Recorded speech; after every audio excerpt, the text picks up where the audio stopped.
प्रभाकर बागुल आहे. मी वाचलेल्या पुस्तकात एकूण 56 पाने आहेत. मी वाचलेल्या पुस्तकाच्या मूलपृष्ठ भागावर कैकेयीचे चित्र आणि राम, सीता, लक्ष्मण यांचे चित्र दिले आहे.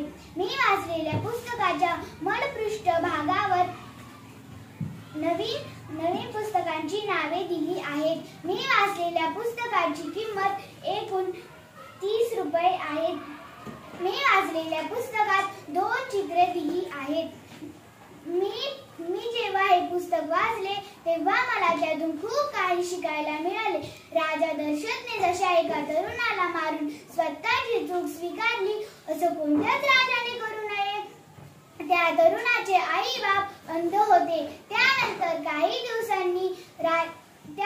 काही दिवसांनी त्या तरुणाच्या आई बापांनी राजा दशरथला श्राप देऊन आपले प्राण सोडले. त्यानंतर माता कैकेयी यांना 4 पुत्ररत्न जन्माला आले. कधी ना कधी पुत्र संतान होतच असते, असे नाही की पुत्र संतान होत नाही. त्यामुळे उदासीन राहू नये. राजा दशरथ सारखे